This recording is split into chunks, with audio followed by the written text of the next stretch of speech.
What up, YouTube? Welcome back to the channel. It's Matty B, and we're here for a Foxborough post-race review. Thank you all for tuning in. I'll take a page out of the rider interviews. I just can't thank you guys. But wow, what a race in Foxborough. A total mudbog quagmire. Giggity. National. I mean, it was a total shakeup. It had the best guys in the world looking like Biden in a spelling bee, just sitting down, paddling around the entire track. Everybody was probably headed out to buy hemorrhoid cream this morning from so much time spent on the seat. We got bikes that are probably still up in smoke a day later. That race should have been subsidized by the manufacturers and the parts outlets because everybody needs a new everything. And we had a total shakeup in the 250 East class with all the title contenders. We had the Cowboy finally get a win. We had Cooper Webb continuing to be a mental case study and much more. But before I get too much further into the video, huge shout out and a thank you to my channel sponsors. Remember, if you're supporting them, you're supporting me. Thank you to quickmoto.com. If you're in the market for a sweet set of graphics, backgrounds, canopies, or much more, use my code Burkeen20 for 20% off. Also, Sirius Studio. I'm now a partner in the company, so use my code on screen MB820, and a small slice of that goes to me to help keep the channel going. Now on to some thoughts about the track. If you guys watched my track preview video on Wednesday, you would know the layout had a lot of promise. It was looking to be really good. But when it rains cats and dogs for 40 days and nights and no one needs to break out the arc, there's only but so much you can do. They did make some adjustments. You know, they took out the whoops. They made some of the Supercross triples into doubles, flattened out the off camber, and just tried to make it a little bit easier. But yeah, it was a mess. You had bikes getting taken off by the skid steer, which was weird because I feel like I saw more of that than skid steer track prep. We had the one corner after the mechanics area. It was pretty much just a sinkhole from the first heat race on. I think they finally fixed it towards the end. And I feel like if the rest of the track was going to be as hard as it was where they were rolling around, I kind of wish they would have left the whoops. That's me speaking as a true non-racer, as just a fan, because I mean, the rest of the track was gnarly enough, so I feel like the whoops in the mud would have just been another added element, but at the end of the day, it probably made for better racing without them. And even from the first bikes hitting the track, it was already a mud bog, but it just got worse and worse throughout the day. I mean, the Futures guys had considerably faster lap times than anybody else in the 250 or the 450 classes, and that even led to a huge shakeup, especially in the 250 qualifying, because the C group and the B group went before the A group, so there was actually some pretty legit riders that didn't even make the Fast 40 to make the night show, and there was a lot of huge surprises towards the top of the board, and it was an open-air stadium in the Northeast, so we all knew the possibility of this was in the contract. And I usually don't like to complain about this at all because I just love sitting down and watching Supercross. It's the best sport in the world, and even on a bad night, I enjoy it. But the broadcast was rough last night. I mean, obviously with the mud, it makes it a lot harder to tell who people are and all that. But there was a lot of not really knowing what was going on last night. But you ain't going to be on your A game every weekend. I'm sure some of my videos suck. So enough about all that. Let's go ahead and dive into these results. And we've got some surprises, and we're going to talk about some names that we may never even talk about in this feature again, but it's really cool these guys took the opportunity to get some huge career bests in the mud. Starting with the 250 class, brought to you by Honda because they swept it. Ride red, bet they dread the rebuild because everybody's bikes are toast. And with the win, continuing the trend of new winners in this 250 East class, nobody's gotten two of them, but Chance Hyman takes the Mudbog National win. And maybe this shouldn't have been too much of a surprise because of how good he is outdoors in a mud race. In Supercross is a lot more like outdoors than it normally would be, so great ride for Chance in the short and main. He was one of the few contenders that actually got out of the start unscathed, just made his way to the front, did what he had to do for 8 minutes plus a lap, and now he's in the history books, so great job to Chance. And just like that, he's only 8 points down out of the championship. Like, how did that even happen? Well, I guess it happened because Vial DNF'd, but yeah, I don't think anybody was talking about Chance Hymas in the championship picture, and just like that, he's got it down within single digits. Then in second, Phoenix Honda, Cullen Park. Congratulations. I am a huge fan of this. Cullen's an awesome dude. He had an awesome vlog. I'm not sure what happened to it. Maybe this podium will be the kickstart. We need to bring it back.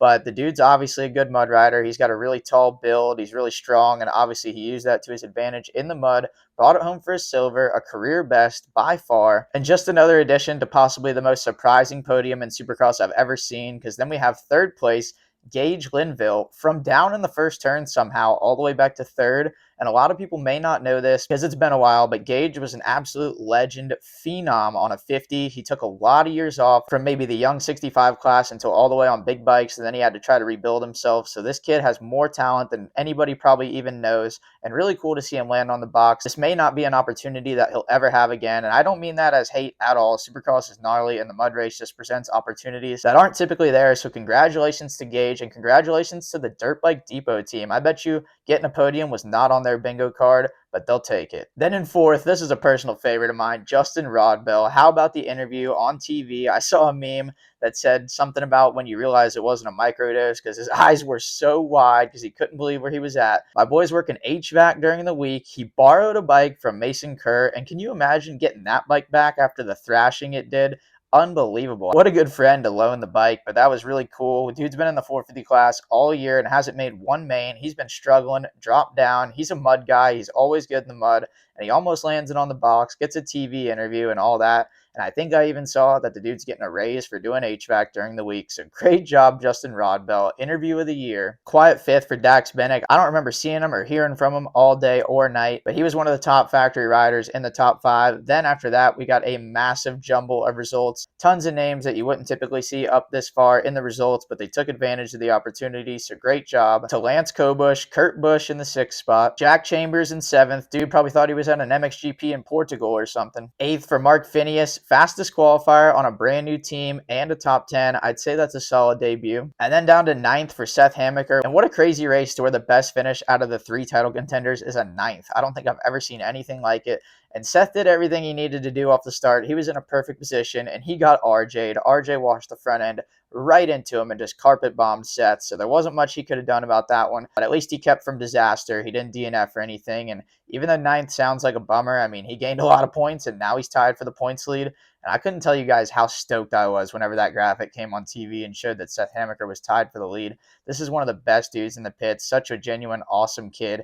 And if he wins, I don't know anybody in the pits besides his main competitors that'll be bummed for him. And it'd be cool to see Pro Circuit break the curse too. I mean, they've been walking under ladders with black cats and breaking mirrors since like 2012. Then in 10th place, Preston Taylor. I saw this dude racing arena cross over the winter, and his bike was just straight up falling apart, shrouds flapping, missing bolts. And just like that, now he has a top 10 in a Supercross. How about that? 11th for Trevor Collip. We all got that battle for the lead that we've been waiting for all season with the classic matchup between Trevor Collip and Dayton Briggs. 12th for Ricky Randonella, straight from Motorama. Congratulations to him. It's for sure his first Supercross main, and I think his first points in general. 14th for RJ, and I was thinking that he lost the championship on this night, but he got so lucky. He got a lifeline from Tom Vial, and just like that, after getting 14th in a mud race, the dude's only 3 points down somehow, and really down the stretch, being only 3 down with several races and showdowns left, I feel like RJ is looking really good for this title, and I feel like he shouldn't be with some of the races he's had, but this East Coast Championship has just been a dumpster fire, and I'm here for it. Then in 17th, we had a TikToker leading the Supercross, Dalton Briggs, Daxton Braggs, or whatever all the countless other ways that RC pronounced his name wrong, Dayton Briggs. That was crazy. Dude qualified 2nd on a fresh track in the C practice, 2nd in the heat race, led the main for a little while. I thought we were about to see like the upset of the century, like times a million. And like I said, you know him from TikTok. He's on YouTube. And for a while, I really wondered, is this kid really, any good? Like, we see him on social media, but is he just one of those social media guys? And he put in some good rides during the outdoors last year that impressed me, showed me he's a rider. And then obviously this performance in Supercross, I mean, it was a mutter. So I'm not going to necessarily sit back and say he's like the best Supercross rider ever, but the dude can race, the dude can ride, and that was a solid ride. I hate that they couldn't figure out how to say his name, but nonetheless, in your first Supercross, that had to be an insane experience. Bummer for Max Volan to be all the way down in 18th after the heat race win. Then in 19th, Nate Thrasher, who may have had one of the worst nights of anybody that made the main event. The dude crashed so much, even if Helen Keller was in the cheap seats, she would have seen him go down. 20th for my boy Hamden Hudson, his 2nd main event he's made in his rookie season, and he's doing such a great job. I'm so proud of the kid.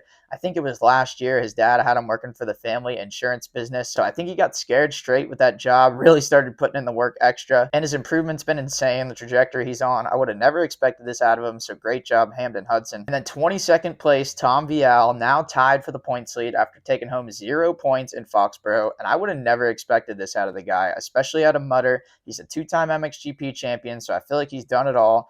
But that's the thing about a mud race. You never know what's going to happen. That's why you drop the gate. And now we've got an even better East Coast series than we could have ever imagined. Now onto the 450 class. I've been telling y'all for weeks, a broken clock's right at least twice a day. AP, the Cowboy, gets the win. I don't know if you guys heard on the broadcast, but he is known as the Cowboy. And this one was tailor-made for AP. He's had the momentum for weeks. It was a mud bog. He's a GNCC guy. You do the math. It had his name written all over it. And I don't know anybody that's not stoked for AP. He's just such a genuine, awesome dude and just a real quick story about how much of a good dude AP has always been. About 13 years ago in 2012 at the Minios, I won my first championship in the B class that I had won in quite some time. And AP had won the moto, but he got second overall behind me in the championship. And I still remember to this day, the dude was just as happy for me as I was. He was genuinely stoked. I think he gave me a hug and a high five, and the dude was just thrilled for me. And that's just how he is. He's still like that. All you can say is he's just beyond a genuine dude, and we're stoked for him. Great job, AP. Let's keep it going. Then in second, what a surprise. Shane McElrath, Johnny Sins on the box. And Shane's another one. He's one of the good dudes of the sport. I've known him for a long time, grew up racing with him, and he's another genuine dude. Really cool to see him get some success. It's been kind of a rough run for him in the 450 class. The dude's been playing the musical chairs of 450 teams, but I feel like he's found a good home with his quad lock Honda team.